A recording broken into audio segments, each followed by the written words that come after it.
Olá, terceira série, Biologia 4, aula 8, Pleiotropia e Interação Gênica. Então, nós vamos ver dois conteúdos aí em uma aula. Vamos lá? Pleiotropia. Pleiotropia é o fenômeno no qual um gene condiciona ou influencia mais de uma característica no indivíduo. Vamos lá relembrar o conceito de gene. Eu falei para vocês que se vocês abrirem conceito de gene na internet, vocês vão ter mais de 12 conceitos. Mas que eu prefiro que vocês fiquem com o conceito que gene são trechos do DNA que têm informações que codificam proteínas. Lembra, depois de água, o que nós mais temos no corpo são proteínas. E essas proteínas, elas vão se expressar no nosso corpo, que é o que nós chamamos de fenótipo, que são as características que nós expressamos. Então, voltando aqui para o slide. Cada gene tem um efeito primário e a partir disso pode surgir consequências diferentes. Então, quando a gente fala de proteína, nos leva também à questão das enzimas. E nós precisamos das enzimas catalisadores biológicos para poder diminuir o tempo de ação, né? E também a questão da quantidade de energia que vai ser utilizada. E aí eu trouxe exemplos do que nós vamos abordar aqui na aula. Então nós vamos ver osteogênese imperfeita, também conhecida como ossos de vidros ou ossos de cristais, também chamada de OI, pela sigla OI.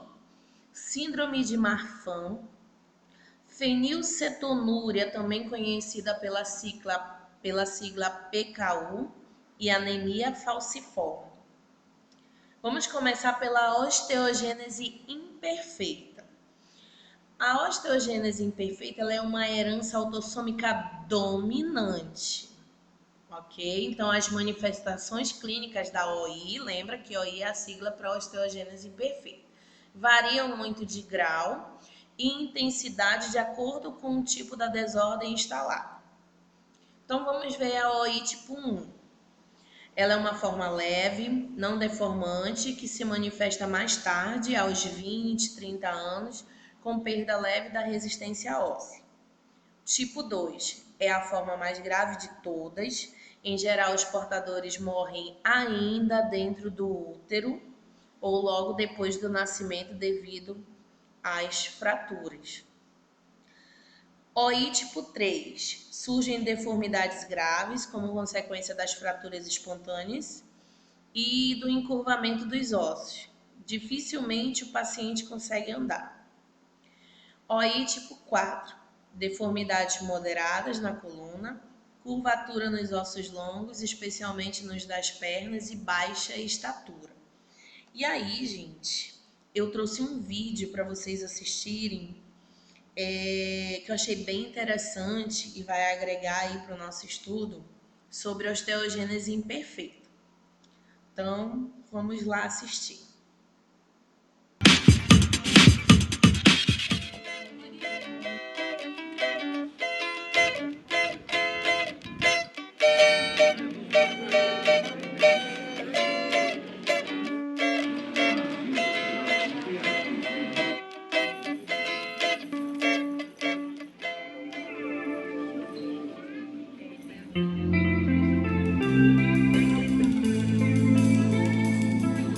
Davi, ele tem um quadro mais grave, mais importante, com deformidades sérias de membros, né? Tanto superiores quanto inferiores.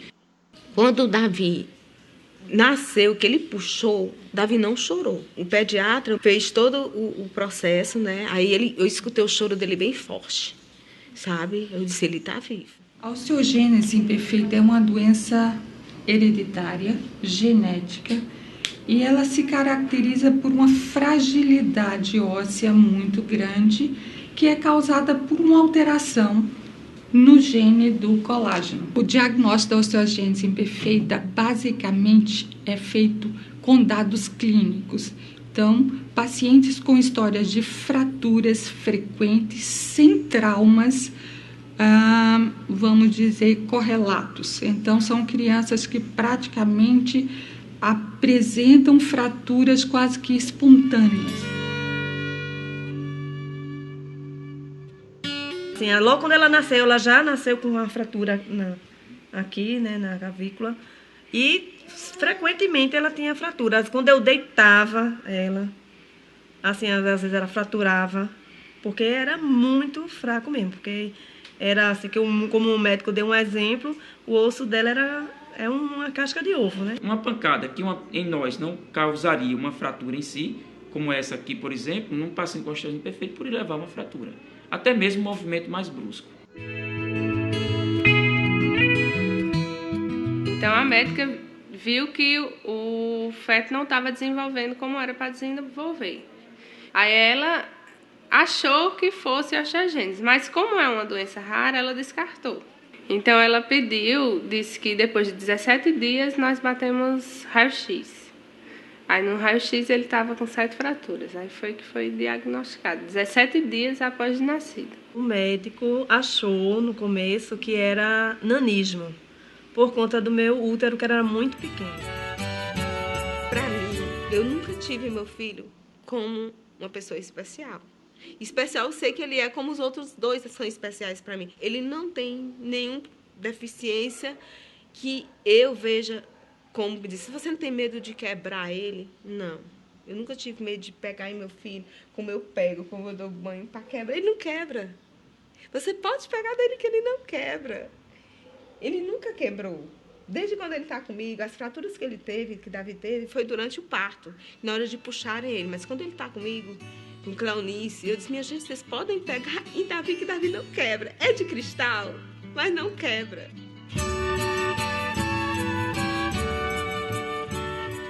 Tratamento medicamentoso é através de uma medicação chamada pamidronato, que é uma medicação dada intravenosamente, por isso o paciente tem que estar internado durante 3 dias seguidos e a ciclos, quer dizer, isso se faz dependendo da idade do paciente, a cada 2-4 meses. Ela, pelo SUS, foi a primeira a tomar essa medicação.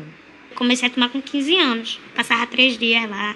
Aí eu tomei até 19 anos a medicação, porque depois a médica disse que eu não precisava mais tomar, porque com o tempo ia prejudicando. Teve muita expectativa, né? Porque com essa medicação, dizia que ela ia melhorar, tinha os efeitos, né, colaterais, mas que ela ia melhorar, que ela ia...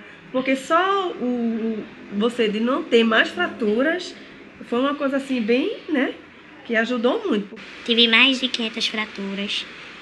Agora não tenho mais não. Existe uma técnica cirúrgica que é empregada já há um certo tempo, que é com material de osteossíntese, que nós chamamos de haste intramedular, telescopada. Ela é colocada dentro do canal medular dessas crianças, corrige todas aquelas deformidades e coloca essa haste dentro do osso. E essas hastes aí, elas permitem que, à medida que a criança vai crescendo, elas acompanhem o crescimento do osso dessas crianças.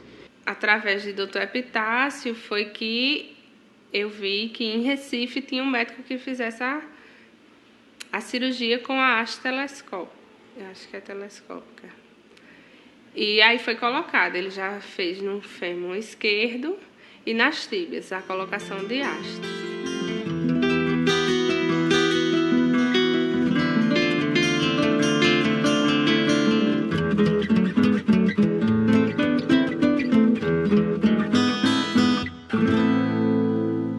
Depois da cirurgia eu não senti nada. Só senti, doía um pouco, mas não era aquela dor exagerada não. Doía pouco, mas não doía muito não. Melhorei. Muito. Parabéns pra você, nessa da carteirita. A maior dificuldade é sair mesmo, que eu não posso andar, não posso brincar. Eu gosto muito de brincar. Assim, brincar, não posso brincar de tudo no mundo. Mas quando lá na minha rua, o menino era mais pequeno, que agora sou maior já, brincava tudo e ficava brincando de bola lá em frente, de tudo. Aí eu ficava só olhando, eles brincando, mas achava bom assim mesmo, olhando. Mas eu queria estar era mesmo brincando lá, mais ele lá. Eu queria conhecer um campo de futebol, eu só vejo por lado lesão. porque eu sabia como era por dentro, como era tudo. Então, turma, eu trouxe um pouquinho do vídeo para vocês terem noção da osteogênese imperfeita. A gente vai voltar aqui para o nosso slide, ok? Vamos avante. Síndrome de Marfan, herança autossômica dominante também. Vocês observaram que lá na osteogênese imperfeita o problema era no colágeno. Então, aqui o defeito será nas fibras elásticas do tecido conjuntivo. A doença geralmente atinge mais o coração, os olhos, os vasos sanguíneos e também o esqueleto. E aí eu estou mostrando para vocês, ó, aqui essa questão do afundamento do externo, ó, vocês observarem. Observem também a questão da envergadura. Olha aqui o membro sempre mais comprido. E a questão das mãos, os dedos lembram as patas de aranha, que nós chamamos de aracnodactilia. Então, eles são sempre mais compridos, vocês vão observar. Aqui a questão, ó, do membro superior, olha como ele transpassa aqui a envergadura, ó. Ok? E sempre são assim, com esse biotipo, magros, compridos. Então, síndrome de Marfan. Fenilcetonúria, herança autossômica recessiva. A mutação nesse gene provoca um defeito na codificação de uma enzima, a fenilalanina hidroxilase, a PAH, necessária para transformar o aminoácido essencial fenilalanina, que o organismo não produz, mas retira dos alimentos proteicos, em tirosina, outro aminoácido importante para a estrutura das proteínas. Como os portadores de fenilcetonúria não conseguem metabolizar a fenilalanina, o excesso dessa molécula no sangue se transforma num ácido fenilpirúvico, que exerce ação tóxica em vários órgãos, especialmente no cérebro.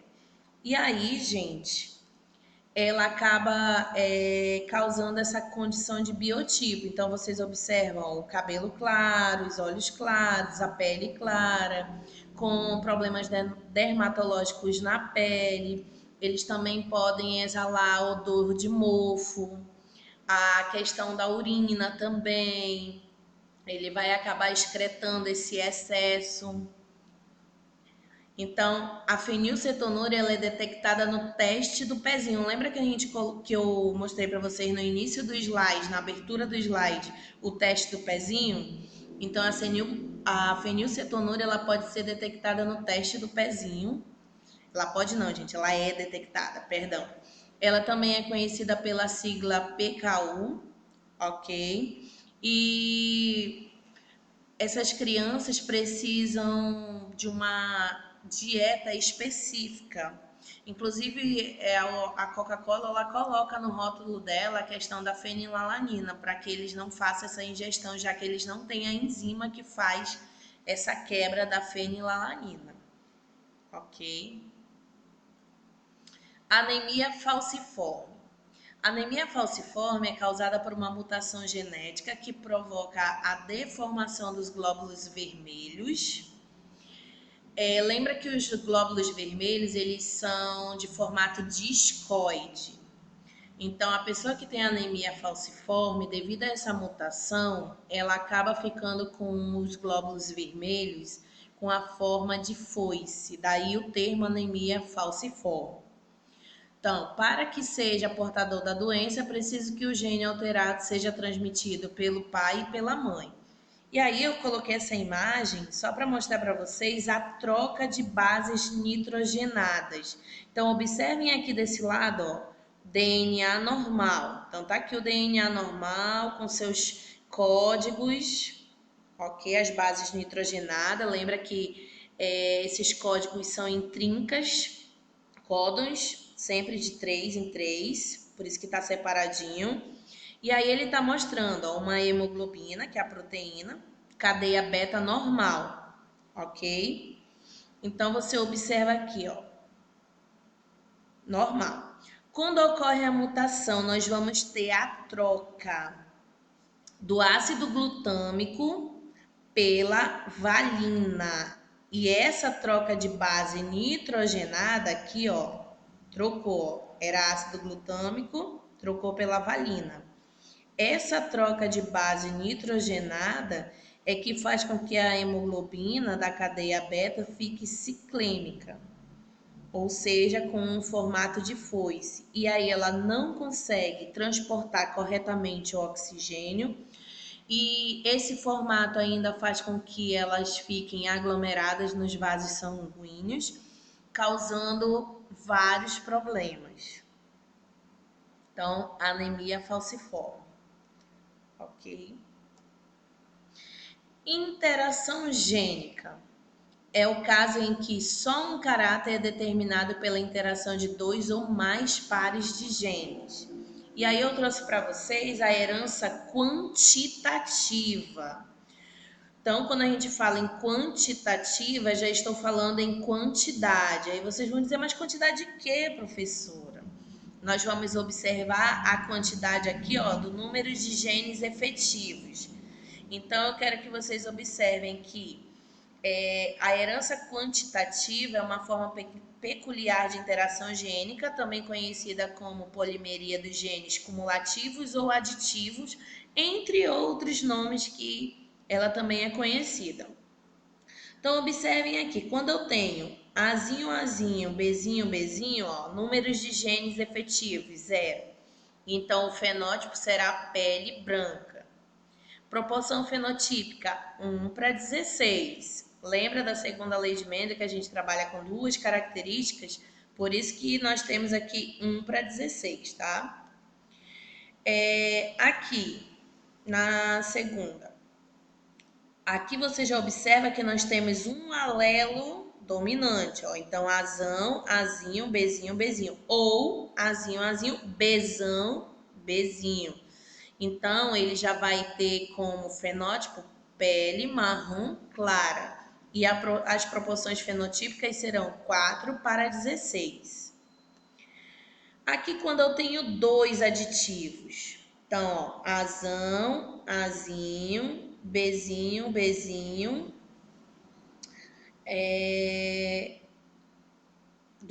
Perdão, gente, aqui eu coloquei só um aditivo, tá? Por favor, desconsiderar. Vamos para o segundo. Então, Azinho, Azinho, Bzão, Bzão. Então, aqui seria Azão, Azão, Bzinho, Bzinho, tá? E aqui Azinho, Azinho, Bzão, Bzão. Então, 2 aditivos. Então, quando nós temos 2 aditivos, nós temos pele marrom, que seria um fenótipo intermediário. Então, ficaria 6:16.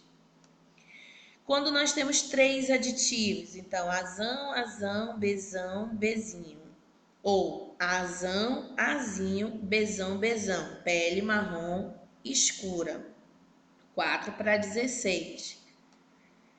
Azão, Azão, Bzão, Bzão. 4 genes efetivos. Então, nós vamos ter uma pele retinta. 1:16. Ok? Então, nós temos aí os fenótipos de extremo e os intermediários. Ok? Interação gênica não epistática. Quando não há supressão gênica, ou seja, um gene não inibe a ação de outro. E aí eu trouxe para vocês as cristas. Aqui, ó, crista rosa, o genótipo dela pode ser Rzão, Rzão, ou Rzão, Rzinho, Ezinho, Ezinho. Se a crista for de ervilha, será Rzinho, Rzinho, Ezão, Ezinho. Ou Ezão, Ezão, ou Ezão, Ezinho. Lembra que eu já coloquei para vocês quando tem esse tracinho? Ela pode ser homozigota dominante ou híbrida, tá? Cristas simples, genótipo Rzinho, Rzinho, Ezinho, Ezinho. Então, duplo recessivo, ó. Ele é 2 vezes de recessivo. E aqui, crista de nós, que pode ser Rzão, Rzão, ou Rzão, Rzinho, Ezão, ezão ou ezão, ezinho. Então fica naquela proporção certinha da segunda lei de Mendel, que é 9 para 3 para 3 para 1. Ok? Interação gênica epistática dominante. Então vejam bem, epistasia é quando nós vamos ter um gene que vai ser suprimido por outro. E aí nós temos o epistático e o hipostático. O epistático é aquele que faz a supressão e o hipostático é o que vai sofrer a supressão, vai ser o inibido, o suprimido. Então aqui na primeira eu estou mostrando para vocês o dominante. Quando um gene epistático atua em dose simples, isto é, se a presença de um único alelo epistático for suficiente para causar a inibição do hipostático, fala-se em epistasia dominante. E aí observem que o Czão, ele determina penas coloridas. O Czinho, penas brancas. E o Izão, ele é epistático sobre o Czão, ou seja, toda vez que ele aparecer, ele não vai permitir que o Czão se expresse. E aí, vamos ver aqui no genótipo. Penas coloridas. Quando é que nós vamos ter aves de penas coloridas? Quando ele for Czão, Czão, Izinho, Izinho, ou quando ele for Czão, Czinho, Izinho, Izinho, ó, serão coloridas. Vocês estão vendo aqui, ó, que nós temos Izinho. Quando que nós vamos ter aves de penas brancas? Quando elas forem Czinho, Czinho, e aí pode ser Izão, Izão, ou Izão, Izinho, ou Izinho, Izinho, ok? As penas serão brancas. Agora observem aqui, ó. Temos o Czão, que determina penas coloridas, porém ele não se expressa porque o Izão não permite. Então o Izão, ele é o gene epistático e o Czão é o hipostático, é o que está sendo suprimido, ok? E aí eu trouxe para vocês o exemplo de interação gênica epistática recessiva. Quando o alelo que determina a epistasia atua somente em dose dupla, fala-se em epistasia recessiva. Então, observem bem que toda vez que eu tenho aqui, ó, o Ezinho em dose dupla, os pelos do cachorro são uma pelagem dourada, ó. Estão observando, ó? Ezinho, Ezinho, pelagem dourada. Ok? Agora, quando eu tenho Ezão, Ezinho, estão vendo, ó? Ou Ezão, Ezão, aí a pelagem é marrom. Ou seja, eu só tenho pelos dourados, ó. Eu só tenho uma epistasia recessiva. Observem aqui que o Ezinho inibiu aqui a questão da coloração preta. Então, ele só consegue fazer essa inibição quando ele está em dose dupla, por isso a epistasia recessiva. E aí nós temos Ezão, Ezinho, Bezinho, Bezinho, ou Ezão, Ezão, Bezinho, Bezinho, pelagem marrom com focinho marrom. Se for Ezão, Ezinho, Bezão, Bezinho, pelagem preta ou focinho preto. Ele tanto pode ser Ezão, Ezão, como ele pode ser Ezão, Ezinho. Aqui é a mesma coisa, ele tanto pode ser Bezão, Bezão, como ele pode ser Bezão, Bezinho. Então, você observa aqui, ó, duplo híbrido. Pelagem preta, focinho preto. E se ele fosse duplo homozigoto dominante, também seria pelagem preta e focinho preto. Ok? Roteiro de atividades, turma. Então, Biologia 4, aula 8, Pleiotropia, interação gênica. Deixo aqui as atividades para vocês. Não esqueçam as atividades online do capítulo. Obrigado pela atenção. Qualquer dúvida, eu estou à disposição. Tchau, tchau.